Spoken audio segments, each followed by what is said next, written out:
This is the other car I'm carrying over to the races this weekend, and this is the first time we've cranked this car since last April.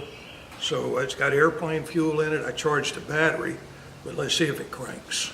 Okay. That one's on. This one's on. Huh? Straight line with the fuel. Yeah, I think so. Okay. Okay. Is the battery on? Yeah. Okay. Switch is flipped. Starter button.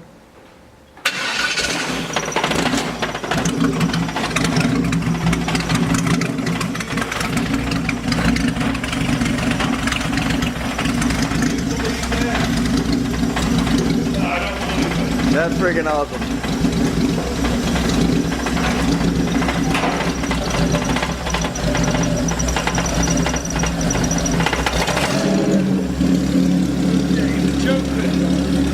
Can you believe that?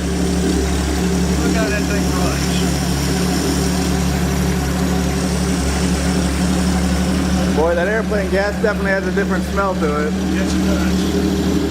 And it makes it where you can crank it back up when you set it. This is a 230 6-cylinder. I think it does 130 horsepower. This is one we got the power line behind it, and runs great. It's a one barrel, and Janice last year at outrun a lot of the exotic cars over there with this thing, and she was accused of having a V8 in it, and we opened the hood and nobody said nothing. So this is her car, and then we're taking it to Auburndale.